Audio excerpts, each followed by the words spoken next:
Meu amigo, quando você não tem mais paz, não adianta. E quando eu voltava para o Brasil, eu recebia convites, eu e minha esposa, para fazer também novela. Convites que outros colegas receberam. E eles falaram sim, e a gente falou não. Pessoas que talvez vocês conheçam. É o Cauã Raymond, a Aline Moraes, o Vitor Pecoraro, que agora está fazendo a novela dos 10 Mandamentos da Record. São colegas. E coitados, vamos orar por eles, ok? Porque são pessoas que podem ser alcançadas ainda, ok? Só que eles aceitaram e eu e minha esposa não aceitou. Por que, Luca? Você está louco? Meu amigo, eu queria saber a verdade. E quem é que estava me enganando? É isso que eu queria saber. E eu voltei para o Brasil, procurando uma resposta. O que eu estou sentindo e por quê? E quando eu voltava para o Brasil, eu ficava na casa dos meus pais. No interior de São Paulo, uma cidade chamada Campinas. Quem conhece? Levanta a mão. Campinas. Ok. Ficava lá, na casa dos meus pais. E eu aproveitava quando não tinha ninguém em casa. Eu fechei a porta e ficava pensando, o que está faltando para mim? Eu percebi que a única coisa que faltava para mim naquele momento era algo tão pequenininho, tão insignificante, que para mim naquela época era insignificante, chamado Deus.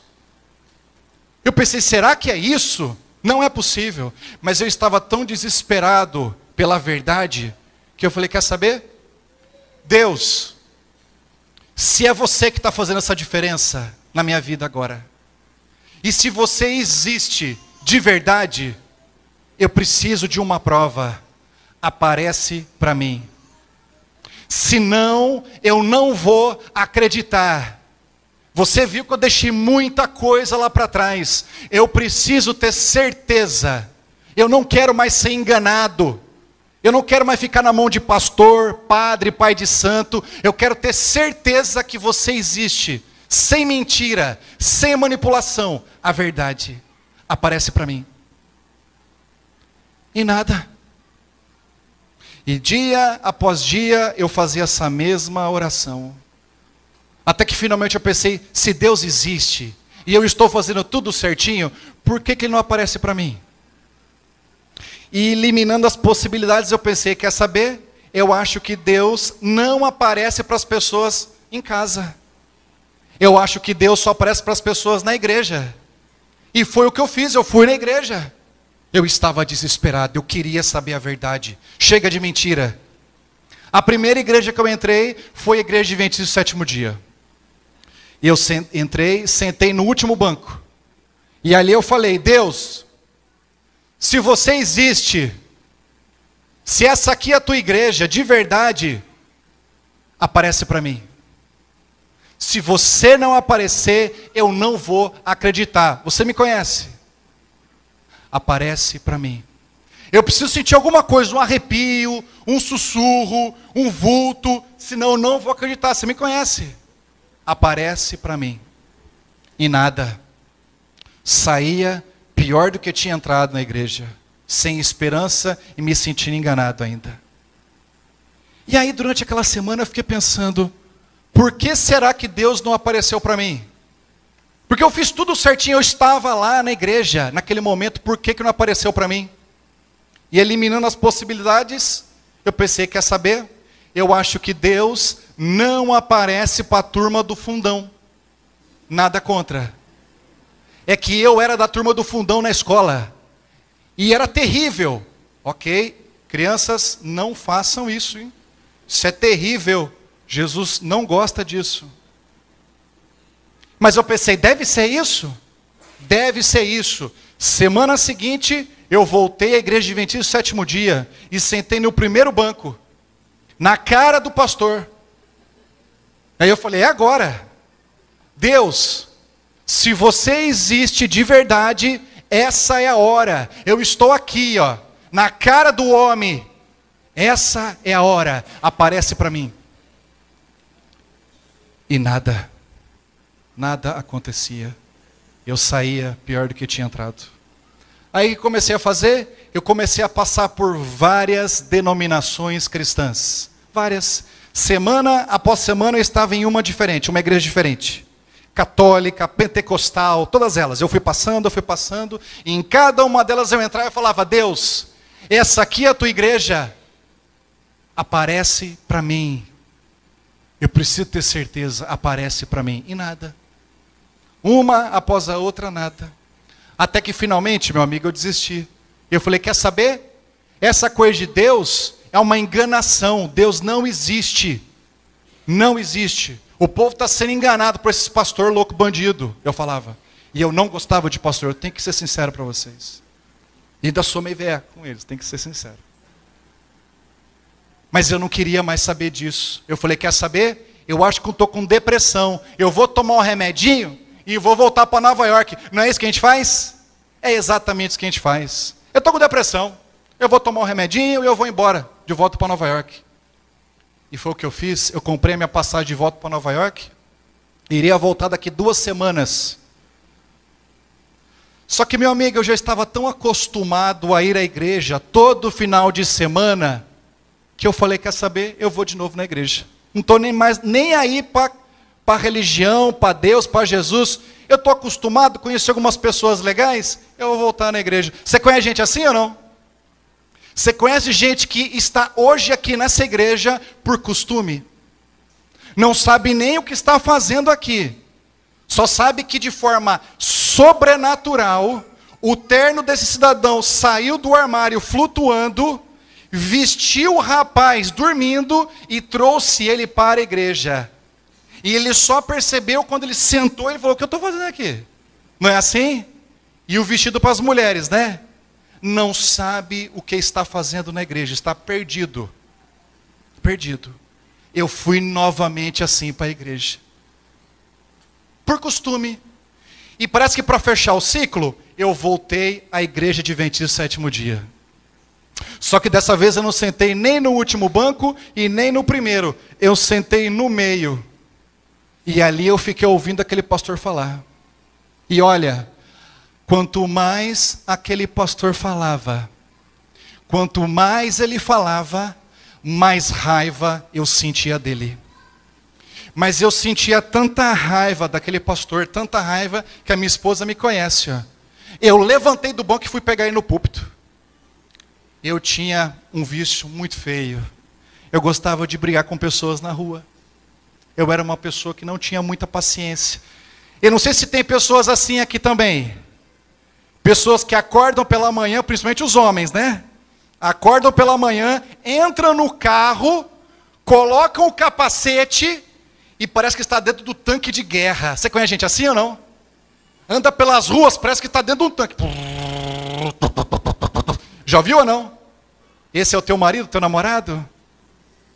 Meu amigo, não é fácil vencer esse vício.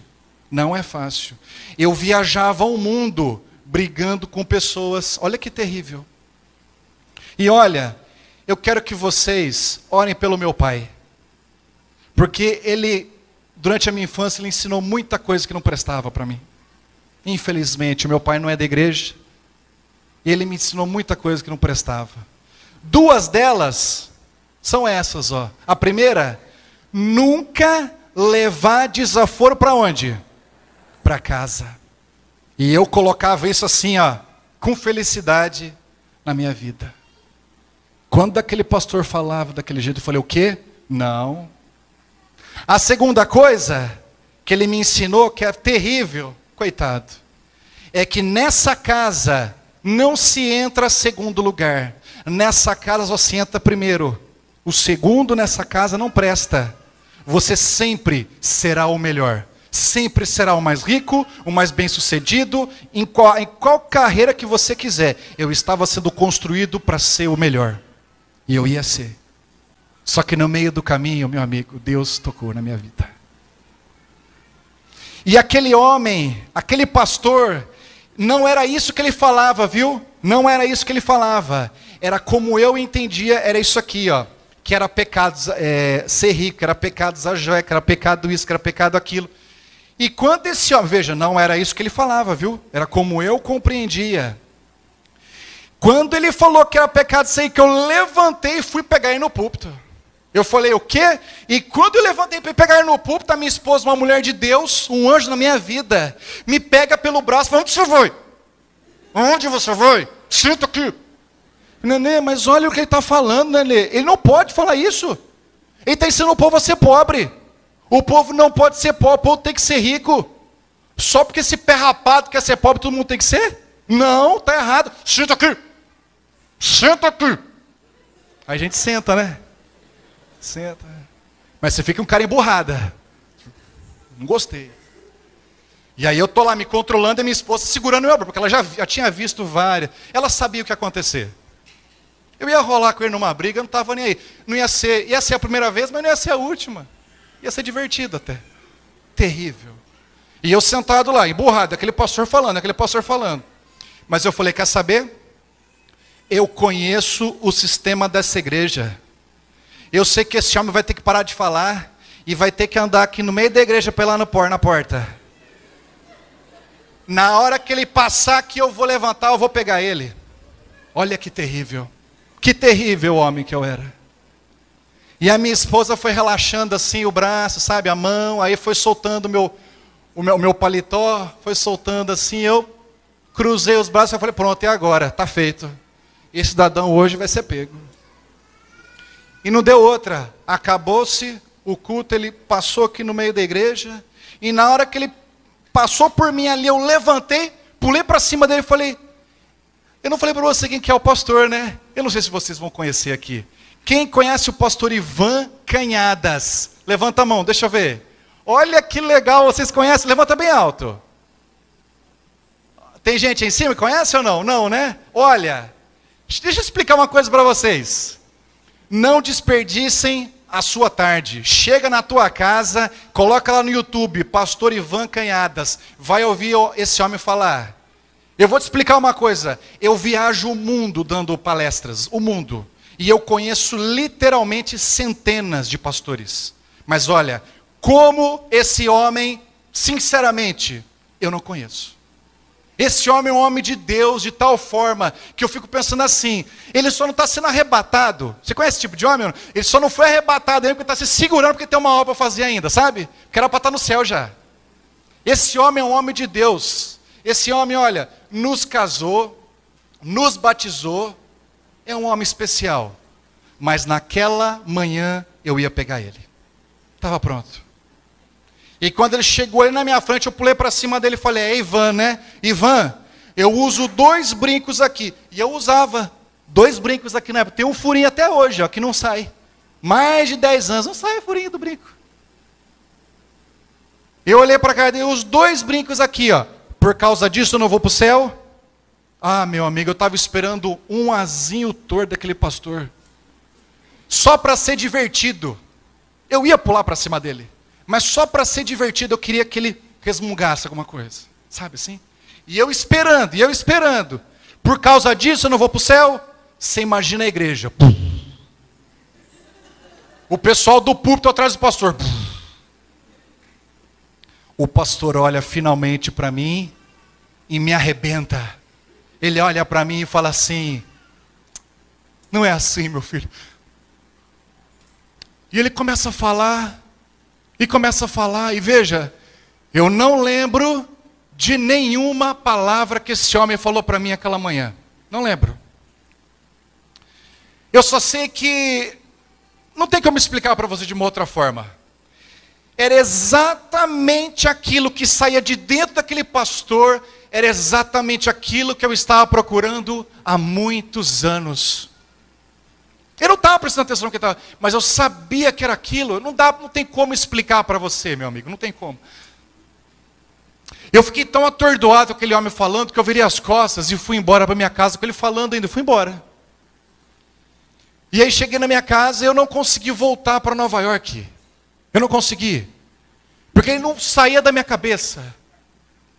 Até que finalmente eu consegui o telefone dele, eu liguei para ele e disse, viu, pastor, eu preciso falar contigo. Será que eu posso ir aí na tua casa? E ele falou, olha, Luca, pode vir. E ele morava em Artur Nogueira, meia hora de carro, e eu estava em Campinas. Eu peguei a minha esposa, coloco no carro e fomos até lá. Eu chego na casa dele, pego ele pelo braço, coloco na frente da cadeira e falo assim, ó, Ivan, eu vou te fazer uma pergunta e você não pode mentir para mim. Eu preciso saber a verdade. Eu preciso saber exatamente como é o seu dia. Eu precisava saber qual era a diferença entre eu e aquele homem. Eu preciso saber assim detalhes tão minuciosos, que eu preciso saber assim a cor do pijama que você coloca para dormir, qual é o pé que você coloca para fora da cama, o que você come pela manhã, onde você vai trabalhar. Detalhes. Esse homem olhou para mim, eu não estou entendendo nada, mas eu vou falar.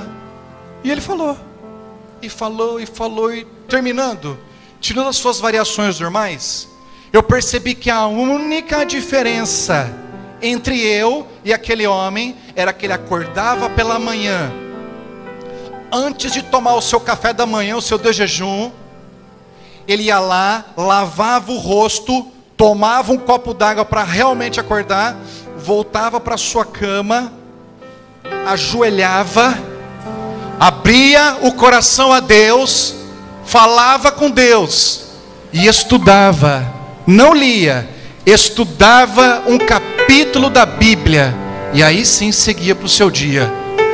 E eu pensei comigo mesmo, esse cara está mentindo para mim, ele está mentindo para mim, porque eu às vezes oro, eu às vezes leio a Bíblia e nada muda na minha vida, nada. Agora vem esse pastor mentiroso falar para mim que é isso, ele está mentindo para mim. Eu falei, é só isso, pastor? É só isso. Apertei a mão dele, entrei no carro com a minha esposa e fui destruindo ele no carro, de volta para casa. Falei, nenê, tá aí mais um pastor mentiroso, ó. Não se deve confiar nesses homens. Terrível, mentiroso. Não ia colocar em prática. Cheguei em casa e olha, eu dormi naquela noite, uma bela hora da madrugada, eu ouço um barulho tão alto, que não dava mais para dormir. Não dava. Eu peguei o relógio 5h11 da manhã. 5h11 da manhã? Que é esse cara fazendo esse barulho lá fora? Eu fui até a janela porque veja, o barulho era mais ou menos assim, ó. Parecia um piro atômico, sabe assim? Falei, o que é isso? E eu fui até a janela, eu abri a janela, e quando eu abro a janela, eu olho lá para fora e não acredito no que vejo. Porque para mim eu pensava assim, deve ser um bêbado lá fora gritando. 5h11 da manhã, eu morava perto de uma balada, dentro de um shopping em Campinas, e às vezes subiam uns jovens bêbados gritando, mas nunca criativo desse jeito. Nunca. Pirou atômico? Ambulante? Não. Então eu fui lá, eu abro a janela, e quando eu olho lá para fora, eu não acredito no que vejo. O meu quarto era no segundo andar da casa, na frente do meu quarto tinha um jardim, nesse jardim uma árvore, nessa árvore um galho, e quando eu olho para aquela árvore, eu não acredito. Sabe o que estava fazendo aquele barulho? Um bem-te-vi. Mas bem-te-vi não faz. Faz? Não faz. Bem-te-vi faz o quê? Bem-te-vi, não é? E eu olho para aquele bicho, ele... E detalhe, abre a janela, ele faz assim, ó. E batendo a asa. E um bicho, sabe, bem tratado, grande, peitão amarelo, bonito. E tá ali, ó. E apontava para mim assim, ó. E eu, meu amigo, tô ali, ó, não querendo acordar. Eu coloco os dois braços para fora e tento espantar ele. Mas ele estava como daqui na porta. Quanto mais eu balançava, parecia que eu era o maestro dele. Mais ele gritava. Ele... Assim, ó. E eu falava, o quê? Eu vou descer, eu vou pegar esse bicho. E aí eu via, desci e fui. Aí eu desci, abri a porta do jardim, pisei na grama molhada, fui até aquela árvore que não era tão grossa, e embaixo daquela árvore, mesmo embaixo dela, aquele bicho não voava, ele ficava para mim, olhando para mim assim, me provocando, e eu ficava com uma raiva dele, e eu tinha que finalmente balançar aquela árvore para ele ir embora. E aí você volta para a cama, Como é que você dorme, meu amigo? Depois de você ter estressado com o bicho, pisado na grama molhada, feito exercício na árvore, você coloca a cabeça no travesseiro depois disso e fica enrolando, não fica? Fica enrolando. 5h11, 5h30, 6 horas. E eu não tinha horário. Não tinha horário para entrar no trabalho. Não tinha que bater cartão. Eu acordava 10h30, 11 horas, todos os dias, não estava nem aí. 5h11 da manhã, aquele bicho acabou com o meu dia. Você já acordou um horário que você normalmente acorda depois? Acordou um horário mais cedo? Já aconteceu isso com vocês ou não? Como é que é o teu dia? É um dia legal? Não é, né? É uma coisa terrível. É terrível, né? Parece que o seu dia não rende, né? Mas aí a noite seguinte chega e você fala: pronto, eu vou dormir. E vou dormir por hoje e por ontem. Agora eu vou à forra. Vou dormir pelos 2 dias agora. E você deita para dormir. Uma bela hora da madrugada, adivinha quem aparece? O Bem TV. E adivinha que horas? Às 5h11 da manhã. Eu não acreditava. Eu peguei o relógio e falei: o que é isso? Olha isso aqui, nenê. Olha isso aqui. Eu não estou acreditando. Esse bicho deve ter relógio de pulso. Não é possível. Não era 5h12 e nem 5h10. Era 5h11. Não sei porquê. Só no céu. Só no céu eu vou saber. E eu ia na janela, abria a janela e... eu falava: o quê? E aí ficava assim. Eu não aguentava. Eu tinha que ir lá mais uma vez lá embaixo, balançar a árvore, ele ia embora e eu voltava para a cama. E como é que você dorme? Você não dorme. Você continua enrolando, que nem o dia anterior, não é? E mais uma vez, o seu dia é horrível. Para resumir essa história, isso continuou acontecendo mais ou menos durante 2 semanas. Todos os dias esse passarinho ia lá. Todos os dias ele ia lá e gritava. Às 5h11 da manhã. E eu não tinha mais vida. Não tinha. Porque você não tem mais controle sobre o ambiente. Ok? Você procura até pedra para atacar no bicho, porque você não quer mais aquilo na tua vida. Porque você fica pensando assim: eu nunca mais vou poder acordar, por exemplo, 5h12, 5h15. Nunca mais. Vai ser sempre esse horário. Acabou a minha vida. A minha vida acabou. Não tem como. É tão desesperador que você se coloca assim, numa imagem, dentro de um caixão, e o passarinho gritando em cima do caixão. É assim que você se vê. Acabou o teu futuro. Aí, eu finalmente, um dia eu fui fazer um trabalho em São Paulo, e eu ficava assim, 12º andar de um flat, não tinha sacada. Não tinha sacada, ok? E eu ficava pensando: será que esse bicho vai aparecer aqui? Porque se ele aparecer aqui, ele não tem onde pousar. Não tem onde pousar. E eu fiquei pensando assim: se ele aparecer aqui, acho que eu pulo aqui de cima. Porque acabou. Você imagina o bicho te perseguindo. Ele vai ter que aparecer igual o beija-flor. Ele vai ter que ir voando na frente da janela e gritando. E eu falei assim: quer saber? Se ele aparecer igual o beija-flor, eu vou deixar ele gritando até a asa da cãibra. Hoje acaba com isso. Você imagina o bicho te perseguindo ainda? Que terrível. Mas olha, ele não apareceu, graças a Deus. Mas ele ficava comigo na minha cabeça. E aí eu voltei para casa esse dia e cheguei para meu pai e falei: pai, no canto da casa, quando eu não durmo nessa casa aqui, aquele bicho vem, aquele passarinho vem. O meu pai parou e falou: ô Luca, o passarinho é 5h11, né? Isso. Não é que não vem? Eu falei: pai, você tem certeza, pai? Certeza? Eu tenho certeza, porque quando ele vem eu acordo também. E realmente ele acordava. Quando eu balançava a árvore e voltava, estava o meu pai e a minha mãe gritando, rindo na janela desse cara do lado da mesa. Ria, kkkk, assim. E eu ficava com uma raiva.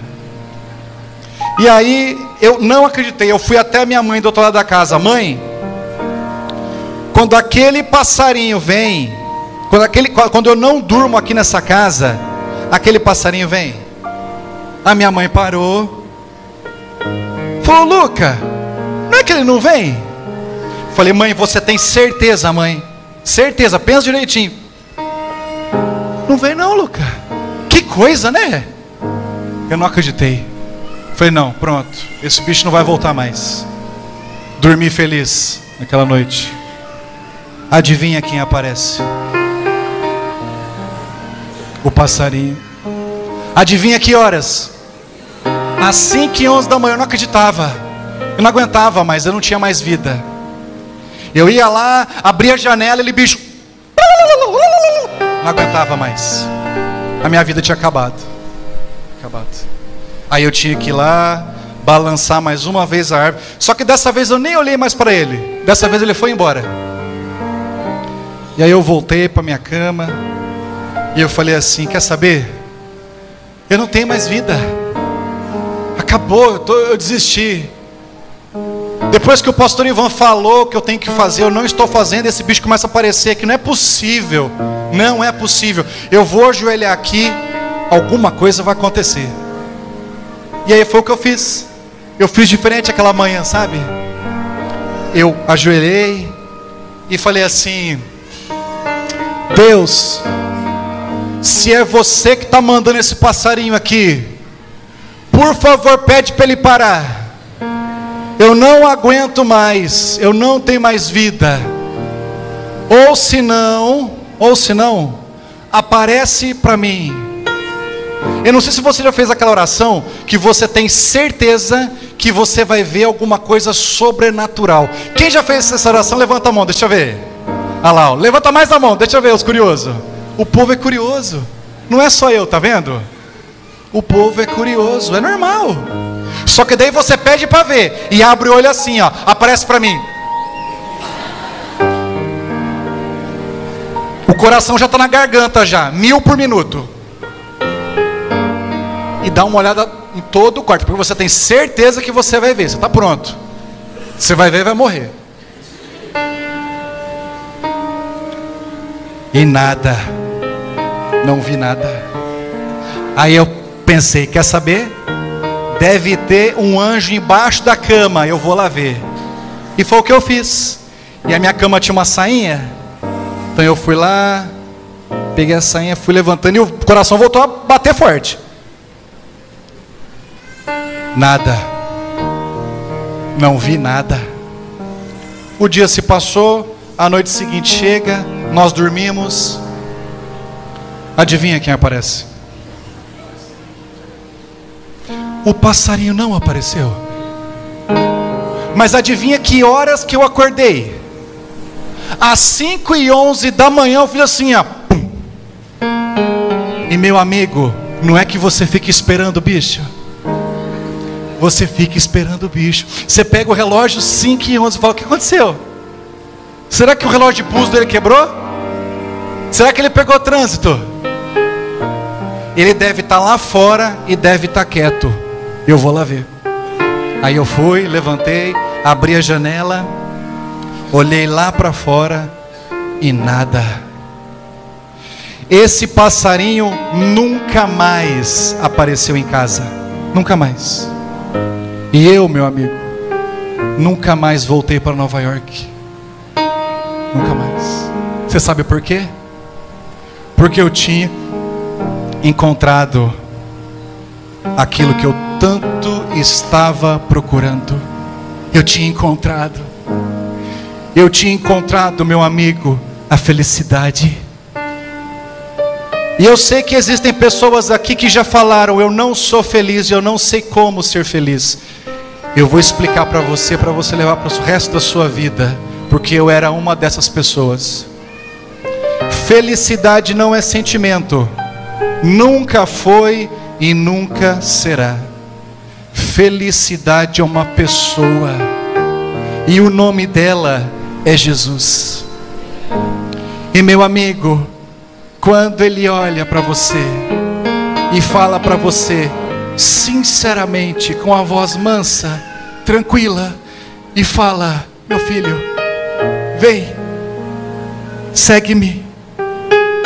Eu vou mostrar para você um mundo que você nunca viu. E o poder ilimitado que existe nele. Eu irei transformar a sua vida de uma vez por todas. De uma vez por todas. Eu vou revolucionar a sua vida. Meu amigo, aceite esse convite. E você pensa, o que eu tenho a ver com tudo isso que você falou, Luca? O que eu tenho a ver?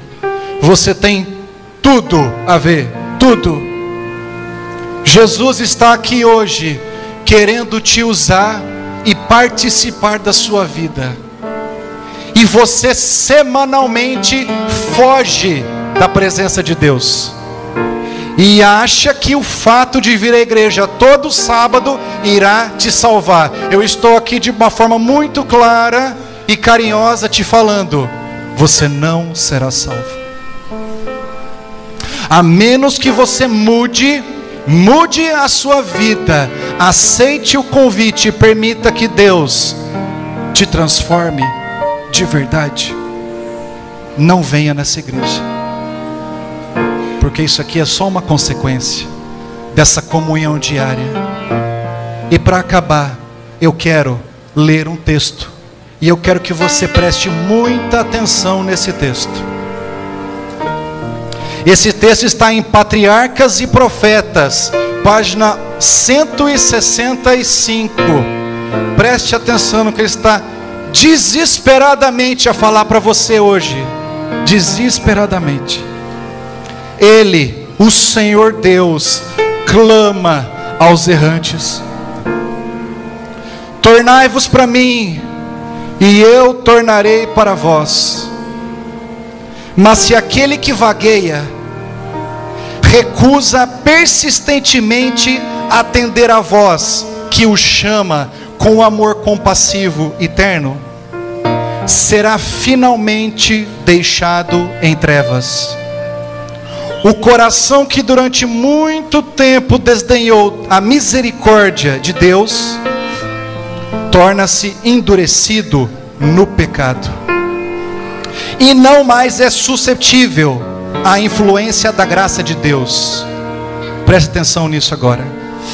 Terrível será a sorte da alma, da qual o Salvador, pleiteando por sua defesa, declarará finalmente: está entregue aos ídolos, deixa-o. Meu irmão, você está entregue aos ídolos, você está entregue aos seus vícios. Eu estou aqui hoje em Niterói porque eu realmente te amo. Eu realmente quero que você seja salvo. Só que essa escolha só você pode fazer. Só você. E quando ele diz vem e segue-me, ele está falando com lágrima nos olhos, desesperado para que você o siga, porque ele quer te salvar. Mas o seu coração é tão endurecido, meu amigo, que você não vai conseguir ser salvo desse jeito. Você precisa se entregar a Deus. Qual é a dificuldade? Ainda há tempo. Se você quer se entregar de verdade a Deus, entregar os seus ídolos, os seus vícios, para que Ele trabalhe, arranque da sua vida de uma vez por todas, eu gostaria que você saísse do seu lugar e viesse até aqui na frente. Eu quero olhar dentro dos seus olhos e eu quero orar por você, enquanto a irmã canta um louvor a Deus. Não saia dessa igreja sem você, que está afastado da presença de Deus, e eu sei que não são poucos.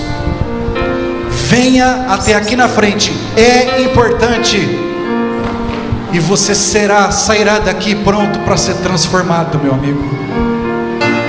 Pronto para ser transformado. Venha. Feche os seus olhos. Papai, o Senhor ouviu, meu Deus. Não é só o Senhor ou eu que quer, meu Deus, que eles sejam salvos, mas cada um deles disse amém. Eles querem, meu Deus. Eu te peço então, pela misericórdia do teu Filho na cruz do Calvário, mais uma vez nos dê uma chance. Nós precisamos de mais essa chance, Pai, e nós somos fracos. Existem pessoas aqui que estão mortas espiritualmente. Eu te peço em nome de Jesus, ressuscite essa pessoa agora, Pai. Agora que o Senhor levante novamente esse homem, essa mulher, para a honra e glória do teu nome, para que eles sejam testemunhas vivas da transformação que o Senhor faz em nossas vidas. Eu te peço, Pai, nos lembre, nos ajude a lembrar que a primeira hora do nosso dia não é nossa, ela é tua.